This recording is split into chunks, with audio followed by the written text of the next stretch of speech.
Good morning, everyone.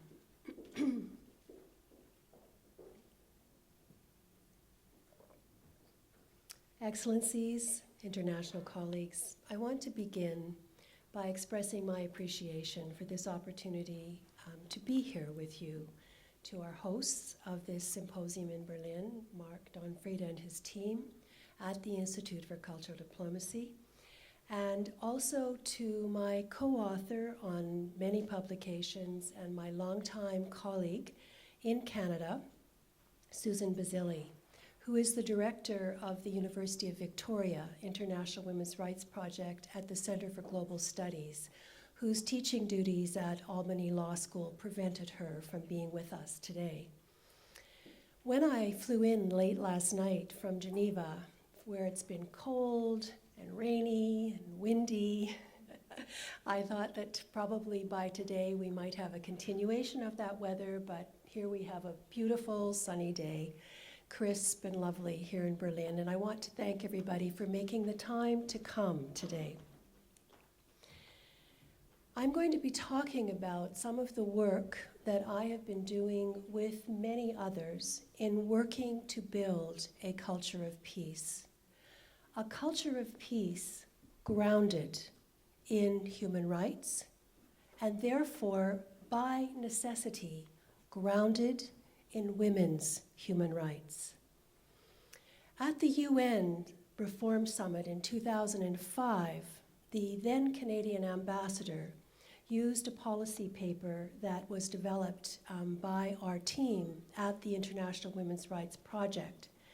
And in that policy paper, we demonstrated the gender blindness in a number of the key policies that were under development at the United Nations, and pointed out that really at this stage in our development as a collective human society, when we see gender blindness, we really must conclude that it is chosen, that it is something that those who hold resources and hold power and make decisions choose to ignore, choose to be blind about.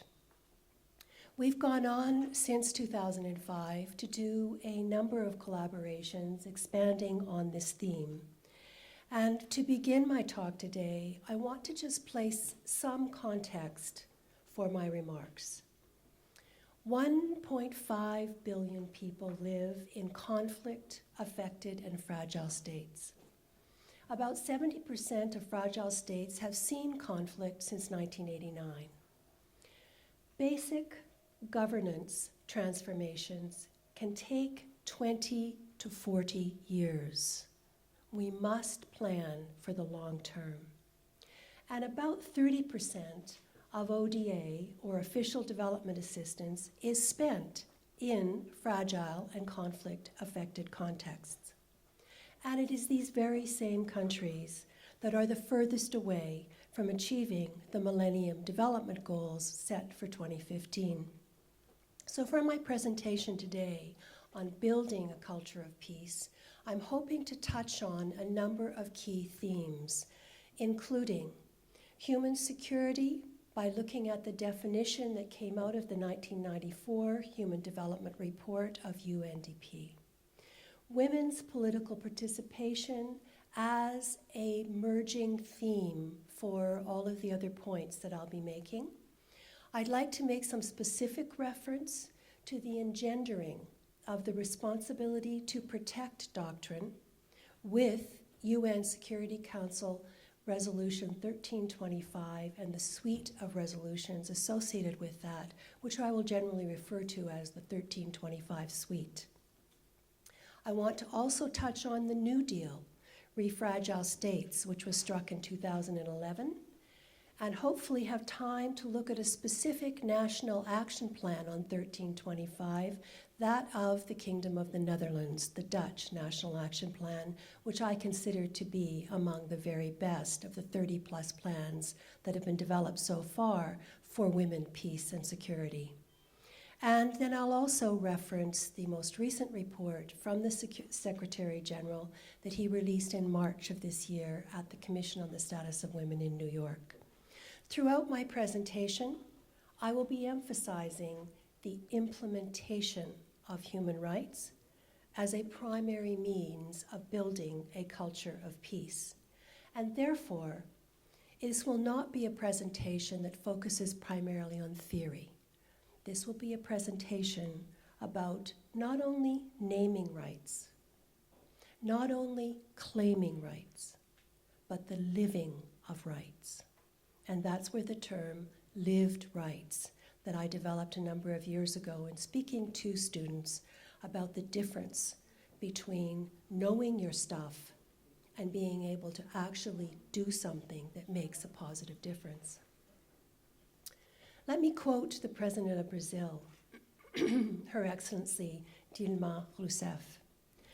Armed conflict preys particularly on women and increasingly on children. Yet women are also subject to violence in times of peace, often within their own homes. Well into the 21st century, women are still the ones who suffer the most from extreme poverty, illiteracy, poor health care, conflicts, and sexual violence. Women are still underrepresented in key decision-making positions. Rejecting inequality is fully compatible with celebrating differences. To promote human rights is to fight discrimination, whether it is based on gender, ethnicity, physical condition, sexual orientation, or religion. These are inseparable struggles. And the recently resigned Under-Secretary General of the UN, Michelle Bachelet, the former president of Chile, who was the first South American woman ever to be elected president of her country. Just as birds need two wings to fly, a society needs women and men leading together to evolve to a higher level. We now have data to show that countries with greater gender equality have higher gross national product per capita, and that women's leadership in the corporate sector results in improved business performance. And from Her Excellency Baroness Catherine Ashton, the High Representative of the European Union for Foreign Affairs and Vice President of the European Commission. Too often when we work in areas of conflict across the world, we see that women are not represented at the peacemaking table, are not represented in conflict resolution, are unable to have their voices heard, nor have the chance to show that they are the people who can take their countries into the future. It's ridiculous when we fail to see the contributions that women can make to economies. It's never made any sense to rule out a huge proportion of potential engineers, artists, or politicians.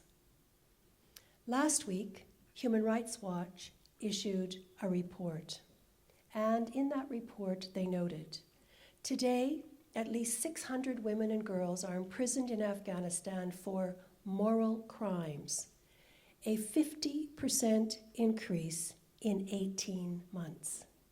Most are actually crime victims who fled forced and underage marriage or extreme domestic violence. Some were convicted of sex outside of marriage after being raped. Afghanistan's foreign donors plan to support the Afghan security forces well past the 2014 withdrawal into 2024. But there is a glaring absence of consideration of similar safeguards for women's rights. Europe and the international community need to tell Hamid Karzai that they will not stand by Afghanistan's government at the price of the rights and dignity of its women and girls. So what we're really talking about here in an academic sense is the whole field of human security. And generally, this is taught as having a beginning in the early 1990s and with a particular emphasis on the UNDP Human Development Report of 1994. However, there are multiple beginnings for human security, and some of those beginnings start with women, And most of the beginnings that start with women have already been largely written out of the official mainstream account of human security. Naraziman and others argue that the human security paradigm shares some of the basic assumptions of the realist paradigm of security that undercut the claim of newness in contemporary security studies. And this morning I will briefly outline some of the multiple beginnings. 1991, Christine Chinkin, Hilary Charlesworth, Shelley Wright, an article in the American Journal of International Law, building on a 1987 article by Catherine McKinnon and a 1988 article by Ann Tickner. Here's just one of McKinnon's stinging rebukes. No state effectively guarantees women's rights within its borders. So internationally, men's states protect each other from women's rights, the way men protect each other from women's rights within states. Sovereignty is the name of the principle in the name of which men respect. Ann Tickner in 1988 offered, international relations is a man's world, a world of power and conflict in which warfare is a privileged activity. And soon after these two, we had Cynthia Enlow in her 1989 publication, Bananas, Beaches, and Bases, Making Feminist Sense of International Politics. I just want to pause for a moment to say that I'm quite conscious of the fact that even using the word feminist in my presentation has a reasonable probability of raising hackles in almost any audience. I want to share with you how I define feminist. I'm the mother of two sons, one of whom lived here in Berlin until very recently. And when they were growing up, they would sometimes say to me, "Mommy, why don't you like men? Mommy, why are you always saying bad things about men? We're boys, we're going to be men." And I would say to them, "Honey, it's not about you as an individual. It's understanding that if we're all going to live in a better world, in a fairer world, then feminism is about fairness. Human rights is about the rights of everyone. And right now, in our world, in most of our world, women and girls do not have the rights that men and boys have. It's just that simple." I'm very pleased and honored to say that both of my sons work in the field of equality and that they have come to share a passion for a fairer world, a world where we can have more of our people contributing to the fullest of their human potential. So Enlow concluded that women had been successfully marginalized in the practices of security dominated by the realist paradigm. She pointed out that the military dimension of security privileges men, confers on them the dominating role, and puts women in the position of dominated. If you look at Article 7 of the major human rights treaty that is dedicated to the rights of women, the Convention on the Elimination of All Forms of Discrimination Against Women, you will see in Article 7 specific attention to political participation. And you will see that the definition of political participation is broad and deep. And some of the examples I hope to use today will illustrate that. In that 1994 UNDP Human Development Report, the Nobel laureate Amartya Sen and his team defined human security very broadly as safety from the constant threats of hunger, disease, crime, and repression, and protection from sudden and hurtful disruptions to the patterns of our daily lives, whether in the home, in our jobs, in our communities, or in our environment. And so we get to the responsibility to protect doctrine. I'm sure everyone in this room has been following what's been happening in Libya, in Syria, so you know that R2P is a topic of considerable discussion. Should there be an intervention? Is there anything that happens before a military intervention?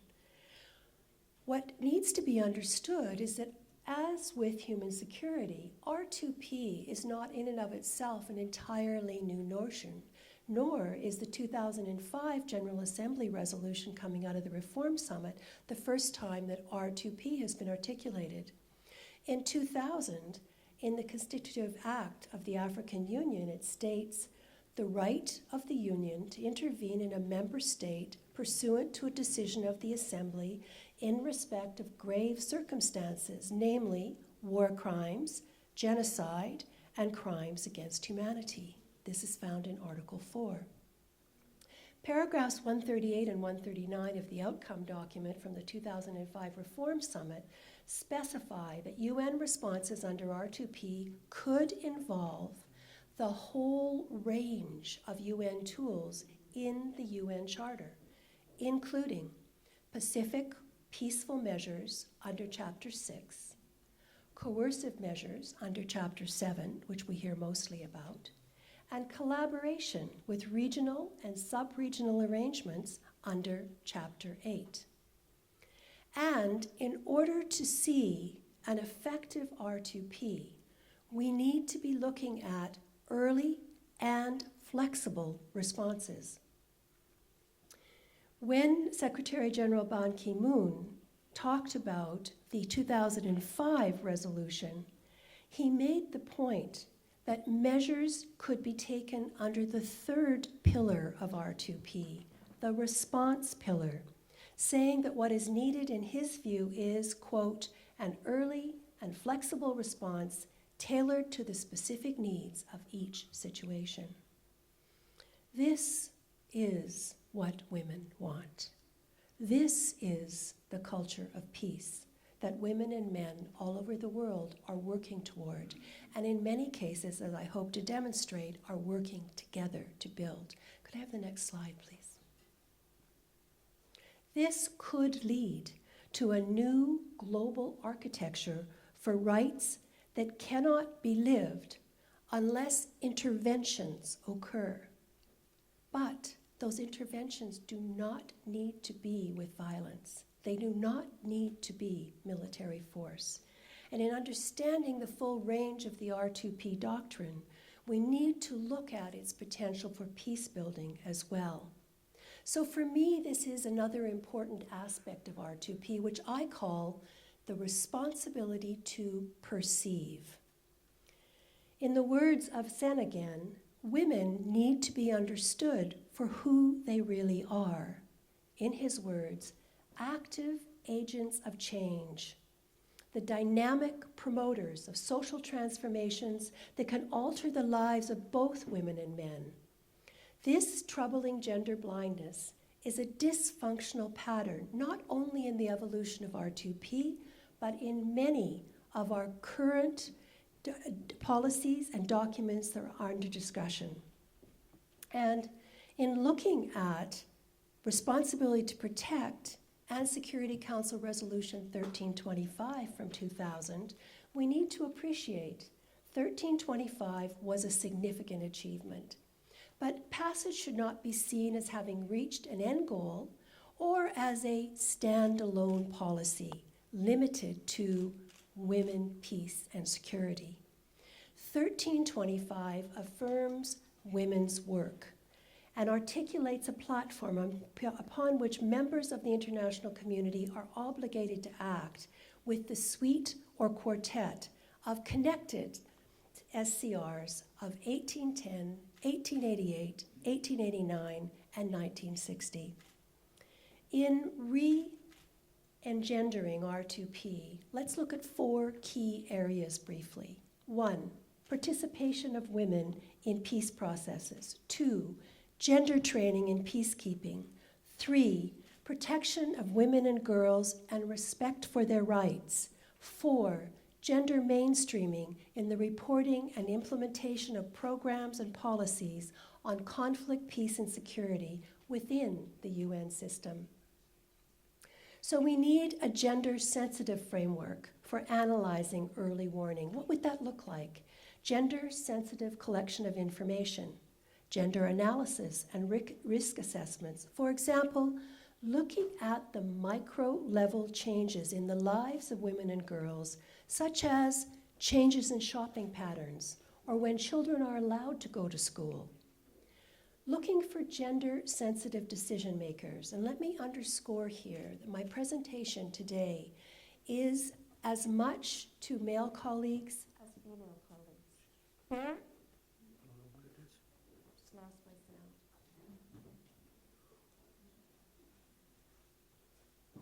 How's that? Oh, I think is it back? Is the sound back? Give her the hand. I don't want you to see this as divine intervention. That just as I started talking about the need for gender alliance, that my microphone shut down. Another big part of the responsibility to protect is not only the responsibility to perceive, but also the responsibility to react, and to react with options along a continuum. And here's where we get to our discussion around soft diplomacy. We need the political and the diplomatic actions, the economic actions, and only as the last resort, any form of military intervention. We would likely see ourselves closer to this goal if we also saw reaction by appointment of more women to positions of special representatives and envoys, gender training for peacekeeping operations, and inclusion of women in intervening authorities' forces and civilian support personnel. Let me ask you to do just one thing in relation to this presentation today. Just take a look at the websites of this organization or any other organization that you may be affiliated with, and just take a moment to see if the women are missing, or if they're there in what some would say would be considered token numbers. Let me close with a very quick reference to a couple of case studies. What you're seeing on the screen here is a very recent report from election training that has been going on in Iraq, focused on the local elections, which do not have a quota. The national elections do. And let me also state for the record, as a researcher in this area of women's political participation, we need quotas. If we're serious about women's political participation, both in terms of human rights and also building a culture of peace, we need quotas. And I'm also talking about the privileged countries like my own country, Canada. We have less than 20% of our elected decision makers in Canada who are women. It's one of the lower figures in the world. We need quotas. When making the presentation that he did to the US Congress, the former ambassador to Angola said,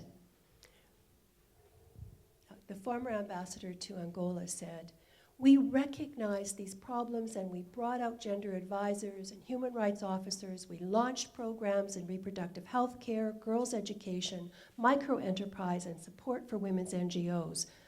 But by then, in other words, after the peace agreement, which had excluded women from the table, but by then, civil society, and particularly women, had come to view the peace process as serving the interests of the warring parties. When the process faltered in 1998, there was little public pressure on the leaders to prevent a return to conflict, and war soon reemerged. So now let me come to 2011 and the New Deal with fragile states. In this New Deal, there's a statement that we recognize that the success of our combined effort depends on the leadership and commitment of the G7 and group of fragile states, supported by international actors. We also recognize that constructive state-society relations and the empowerment of women, youth, and marginalized groups as key actors for peace are at the heart of successful peace building and state building. Okay, so take another look at the New Deal. We're talking recent history here, 2011. Gender issues are largely absent, despite the statement at the beginning of the preamble about how important gender is as a cross-cutting theme. Very quickly, I'm inviting you to take a look at the Dutch National Action Plan on peace building, because that is the national action plan in the world that has the most base within civil society. That national action plan was signed by no fewer than 3 Dutch government ministries, 4 research institutions, and over 30 civil society organizations. If I could have the next slide, please. What I'm doing with these pictures is giving you a sense of what's going on right now in peace building in different parts of the world.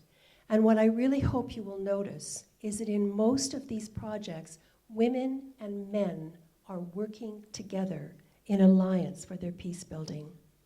I'm an academic associate of the Global Network of Women Peace Builders, as well as a number of Canadian organizations like Voice of Women and the Women Peace and Security Network in Canada. And what the Global Network of Women Peace Builders does is works right on the front lines with local leaders in taking the suite of 1325 Security Council resolutions and looking at how they can be applied with local leaders. And that can mean that even where you don't have a national action plan, you then have local leaders, mayors and others who are elected at the most local level, utilizing the principles of 1325 and the suite of resolutions in order to inform policies and legislation at that most local level. In the Secretary General's report of March 2013, he noted a number of his emerging concerns in relation to sexual violence in conflict. And these emerging concerns included perpetration of sexual violence against men and boys, the plight of children born as a result of rape, and the practice of forced marriages by armed groups. He also looked at the nexus between, on one hand, sexual violence and illicit extraction of natural resources, with a particular emphasis on the Congo, the Democratic Republic of the Congo. He also looked at the nexus between sexual violence and displacement of civilian populations, and the nexus between sexual violence and inadequacy of disarmament, demobilization, and reintegration and security sector reform efforts. So in the work that the Global Network of Women Peace Builders does, includes working with a coalition of 70 women's groups and other civil society organizations from Africa, Asia, the Pacific, Latin America, Eastern and Western Europe, and West Asia, most of these conflict-affected countries. So where are we in terms of implementation? Well, let me just say that implementation for most of us, regardless of where we live, is first and foremost about literacies. And in particular, it's not even so much about literacy in reading. It's really more about political and legal literacy. And that takes me back to one of my earlier comments. It's not only about knowing and naming rights or claiming rights. It's about living rights. And in order to do that, there needs to be a whole range of education and action on educating and sharing knowledge about rights. And this includes challenging militarism. The new UN Security Council resolution on peace and security is actually expected in just a couple of weeks. They're saying that it's probably going to be adopted by the Security Council on June 11th. And this is another resolution on sexual violence, and it is to mainstream countering sexual violence in the peace and security architecture of the United Nations. And as a result of that, although drafting is still underway, what we're expecting is stronger adherence on peace agreements as well as ceasefire agreements, security sector reform, and services for survivors, and hopefully also for human rights defenders. Can I have the next slide, please? And so let me close by making a couple of key points about building a culture of peace. Here you see, this was a workshop in Burundi in January of this year. We need to increase local capacities of men and women local leaders.